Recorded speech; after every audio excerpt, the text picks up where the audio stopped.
බන්ධනාගාර කොමසාරිස්වරයා අත්අඩංගුවට ගන්න. බන්ධනාගාර නිලධාරිවරු අත්අඩංගුවට ගන්න. අධිකරණ ලේකම්වරයාගෙන් ප්‍රශ්න කරන්නේ නැතුව අනිත් හැමෝගෙම ප්‍රශ්න කරනවා. තමන්ගේ දේවල් වහගන්න බොරු කතා කරන්න එපා. මේ ඉන්නේ ලේකම්තුමා. මෙන්න අහගන්න සිරිලිය කිනුවට ගිහිල්ලා තියෙන කල. අනේ මහත්තයෝ අපි දෙන්න දැනගෙන වැඩක් වෙන්නේ නැහැ. මෙතන ඇවිල්ලා පච්චයක් අතාරිනවා.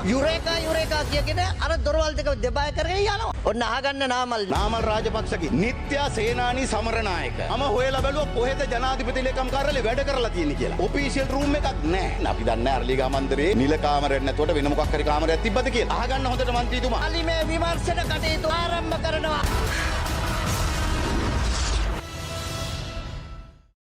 දැන් ඔබතුමාලා දැන් අපි ගැන කතා කරනවානේ. දැන් ඔබතුමාලාගේ සංස්කෘතියක් තියෙනවානේ. ආයතනවල උද්ඝෝෂණ කළා ඩීල් එක දාලා පස්සේ හම්පුතා හම්බෙලා වෙනම ඩීල් එකක් දාගන්න එක. ඉතින් ඒ න්‍යාය කෝප් කමිටුවට ගේන්න එපා. කෝප් කමිටුව නිලධාරීන් ගෙනල්ලා නිලධාරීන් බය කරලා නිලධාරීන්ගේ ප්‍රශ්න අහලා Tamanට ඕනේ උත්තරේ ලැබෙනකන් නිලධාරීන්ට ප්‍රෙෂර් කරලා ඊට පස්සේ Tamanගේ පැත්තේ නිලධාරී පරිවර්තනය කරන න්‍යාය ගේන්න එපා. ඒක සාධාරණ නෑ.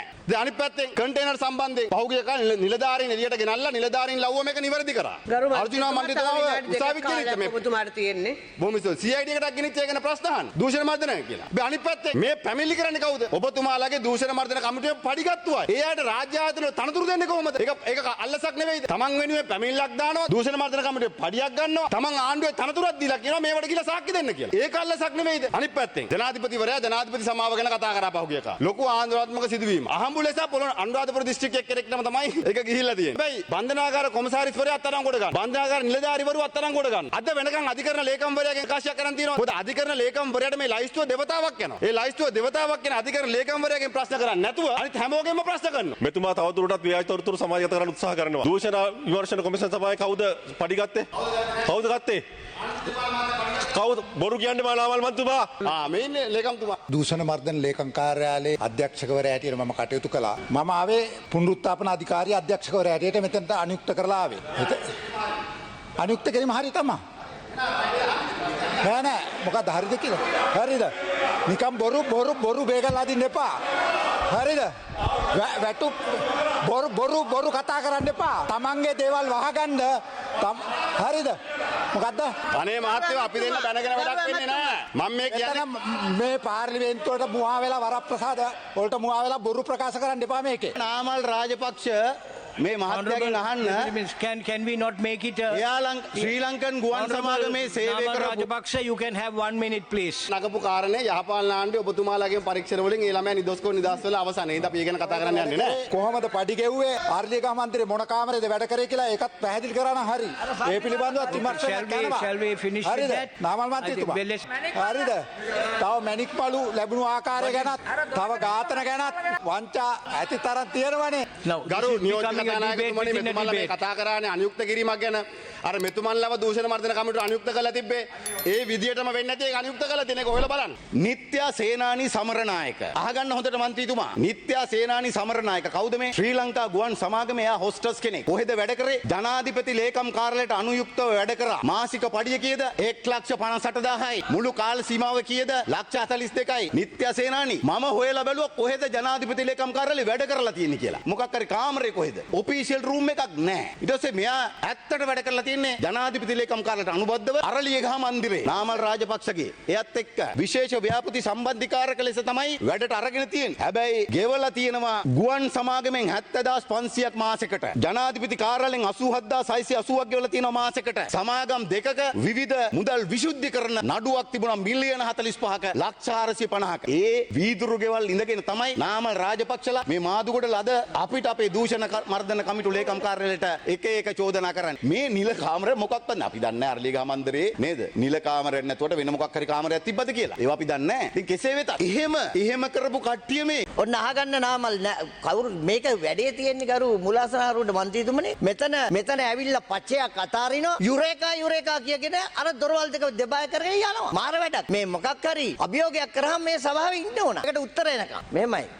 ඉස්සගේ ඔළුවේ මොනවද තියාගෙන මන්සුද නැහැ කියලා කියන. මිනිස්සු පොඩ්ඩක් දැනගන්න ඕන වීදුරු ගෙවල් වල ඉඳගෙන ගල් ගහනකොට Tamanට මොකද්ද වෙන්නේ කියලා. මේ දූෂණ විරෝධී කමිටු කාර්යාලය කියන එක එක්තරා කොමිෂන් එකකින් ඒකට අමුතු නමකුත් කිව්වා. මොකද්ද කරේ? මේ කමිටුවට ආනන්ද විජේපාල සහෝදරයවයි අපේ පක්ෂේ නායකයවයි අරගෙන ආවා. අණ්ඩ කුමාර දිසානායක සහෝදරයා. ප්‍රජායිතිය හොසි කරන්න. අන්න ඒක තියෙන චෝදනා පත්‍රය ඇතුළේ. ප්‍රජායිතිය හොසි කරන්න අපේ දේශපාලනය නැති කරන්න තමයි මේව අරගෙන ආවේ. ඊට පස්සේ මොකද්ද උනේ? කරු මුලාසන ආරූඪ මන්ත්‍රීතුමනේ අභියාචන අධිකරණය නිෂ්ප්‍රභා කරා. අර කොමිසම නිෂ්ක්‍රිය කරා. ඊට පස්සේ ශ්‍රේෂ්ඨාධිකරණයේ අභියෝගයට ලක් කර ආනන්ද විජේපාල සහෝදරයා මේ ඔය කොමිසම නිෂ්ක්‍රිය කරා. නිෂ්ප්‍රභා කරා. ඒ අදාළ පෙස්සම් දෙකෙන්ම මේ කොමිසම නීති විරෝධී කොමිසමක් කියලා. එතකොට මේගොල්ලෝ පරිගන්න ගෙනාවේ කි. එතකොට මම කියන්නේ ඒ පරිගැනීමේ කොමිටුව අධිකරණයට ගිහිල්ලා අපේ පක්ෂේ නායකයා ආනන්ද විජේපාල සහෝදරයා සුද්ධ වෙලා තියෙන්නේ. එහෙම තත්ත්වයක් යටතේ අහගන්න මේවා.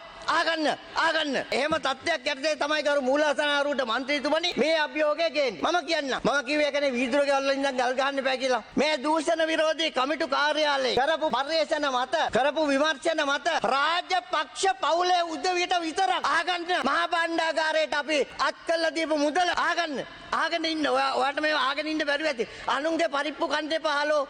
තේරුණාද?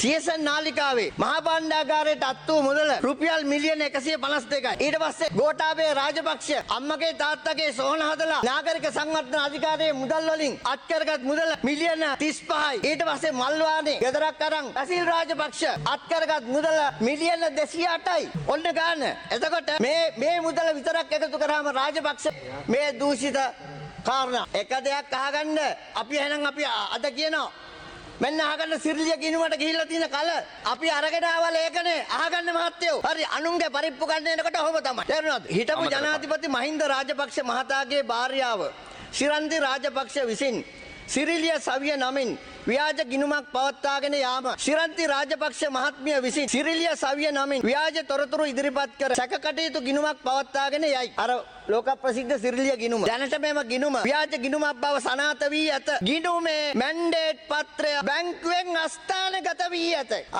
මාරයිනේ. ගිණුමක් විවෘත කළා මැන්ඩේට් පත්‍රය අස්ථානගත කළා. කවුද කරේ? ඒවා අපි හොයනවා. පොඩ්ඩක් ඉන්න. කොළඹ 10 ඩාලිපාර මහජන බැංකුව සුදුවැල්ල ශාඛාවේ සිරිලිය සවිය නමින් ව්‍යාජ තොරතුරු ඉදිරිපත් කරමින් නීත්‍යානුකූලව ඉදිරිපත් කළ යුතු ලේඛන ඉදිරිපත් නොකර 2006 11/14 දිනතිව අංක 143 කඩඉරක් 1 කඩඉරක් 02.1 කඩඉරක් 4 කඩඉරක් 62.35 0.69 දරන ගිණුම ආරම්භ කොට ඇත. දැනට මෙම ගිණුමේ ගනුදෙනු අත්හිටවා ඇති අතර මේ වන විට ගිණුමේ ශේෂය රුපියල් මිලියන 43කි. කවුද අත්හිටුවේ?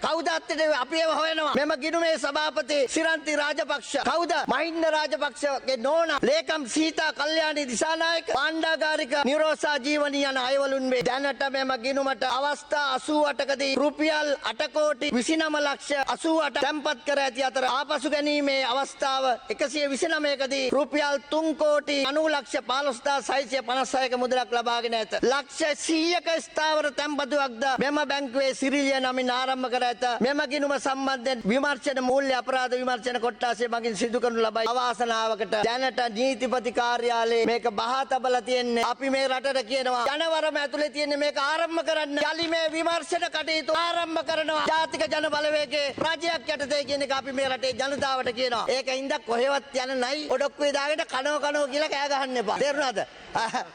රෙද්දාස්සේ. දැන් ඕගොල්ලෝ තමයි මේ කොහෙවත් යන නයි ගත්තේ. ඒක නිසා අපි මේක ඉස්සරහට අරයි යනවා.